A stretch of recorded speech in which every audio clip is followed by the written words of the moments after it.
Hello everyone! Welcome back again to my channel. It's me, Gracia Mediana. Ayan, so for today's video, itutour ko kayo sa aming pinagstayhan dito sa Horizon Condominium, Cebu City. Yes, turista tayo for today's video. And then, voice over lamang po tayo ngayon, no? Kay, mahirap magsasalita while nandito ako sa daan. Ang lawak ng kanilang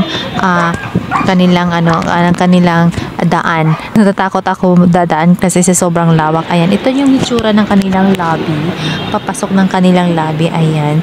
So, super ganda ng lugar, guys. As in, na-overwhelm ako. Ayan, pagpasok namin, super social. Para akong nasa 5-star hotel. Ayan, napa-mirror selfie. At saka laki ng kanilang Christmas tree. And dito lang ako sa gilid kasi we're waiting sa in-charge na mag-turn over sa amin ng key-card para maka-access na kami doon sa Show you the kwarto. lobby. This is what it Nakaka-amaze looks talaga like yung at the ganitong lobby. lugar. Ayan. So, sitting pretty tayo dito while So waiting nice. doon sa in-charge ng condominium. Ayan. So, may siya. May dumaan. May sumigway, no? Ayan. Na-amaze ako sa kanyang shoes. Pwede pala magsuot ng ganyang shoes, no? How I wish ganyan yung aking confident. Ganyan yung level ng aking confident, no? Actually, sa mga ganyan, nahihiya talaga akong magsuot, guys. How I wish ganun yung aking confident level nung nagsuot, no? Hands up ako doon sa nagsuot. Ayan. Hello, mother. Pagod na yan si mother. Gusto na niyang magpahinga. Kaya we're waiting here na lang sa lobby. Actually, malapit na lang din naman yung bababa yung yung may-ari. So, hello everyone! Welcome back again to my channel. It's me, Gracia Mediana. So, today is condo tour ko kayo. We're here at the Horizon 101 condominium. Ayan. So, dito muna kami nag-check-in for 1 day, 2 days pala. Ayan. Cebu Travels 2024. I'm with my mother-in-law and sister-in-law. We're here for the Sinolog. Ayan. Sinolog Festival. This is our yearly devotion for the Batang Santo Niño. And then, since, ayan, iko-condo tour ko kayo kung ano yung laman ng condominium. At saka, super mura lang yan, guys. 2,500. Actually, ano to yan? Hindi ito yung studio type. Yung studio type is wala siyang room. Pero may bed siya. Malaki yung bed. Good for 2 to 3 person na. Pero ito, may room siya. So, yung may studio type is 1,500 per day lang yon. Tapos, 2 p.m. yung chicken at saka 12 noon the other day ang check out. Same lang din ng process dito sa itong room na ginagamit namin. Ayan. So, itutour ko kayo. Ayan. Yan yung hallway. Ang weird. Creepy kayo. And then, so, kuan siya? Sa bali na We're here in the 33rd floor. Ayan. So, ika-33 floor ni siya from the ground. So, i-tour na ako mo. Against the light siya pag-ana. Ay, hindi mo na ay. So, asyang exit. Check sa condo tour. Inigsulod na si mama dito sa table. And then, actually, nice good siya. So to those of you who wants to travel or vacation here in Cebu, try Horizon 101, located at the, Mango Street manata ni siya. I don't know the exact, but I'll give you the exact address later. And I'll put it in the description box. Ayan. So, pasok na tayo. This is the room. Nandito kami sa 33 floor D. Ayan, 33D.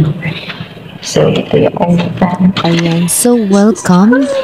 Ito yung itsura ng kanyang, ng room.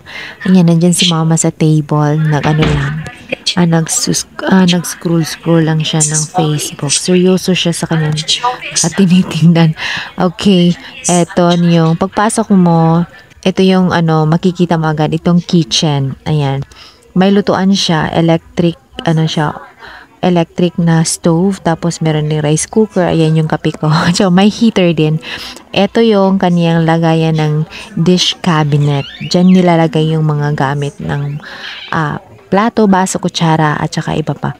Pero sa kabila, dito yung mga kaldero, at saka yung mga ladle. Ayan. So, meron din pang rice cooker dyan, at saka may cabinet pa sa baba. Ayan.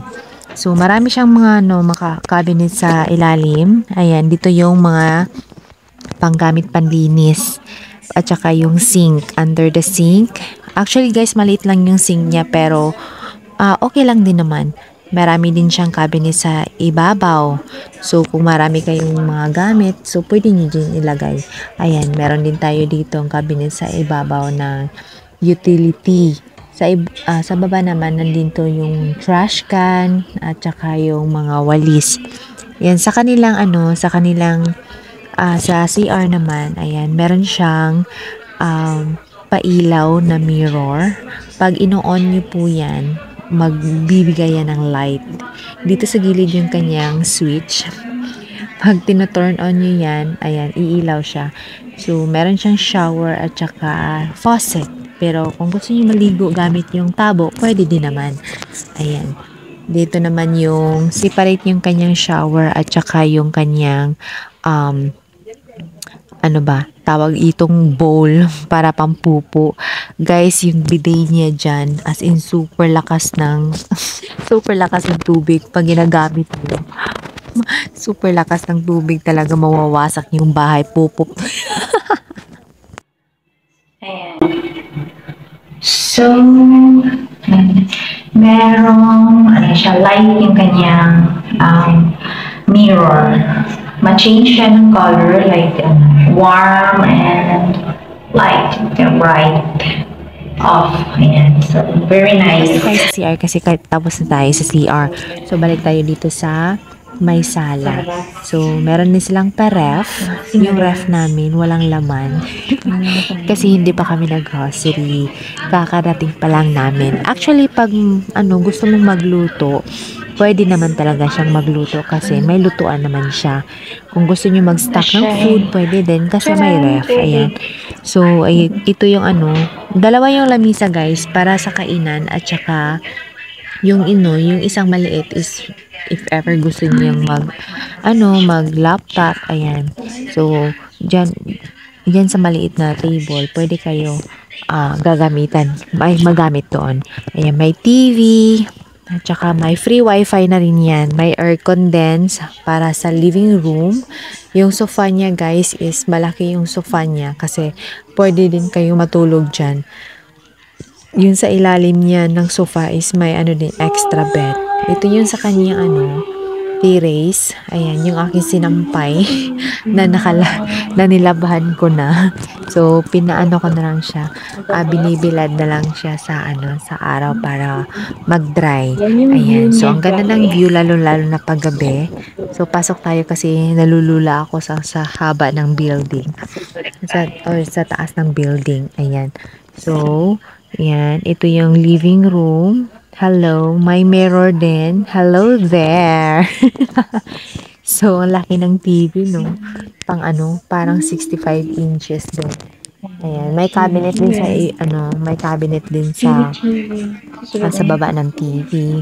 If ever meron kayong ilalagay at saka ang ganda na kanilang chair. Ayan. So, yung ceiling naman is may yellow light at saka yung the normal light din na medyo maaliwanag at maaliwalas din.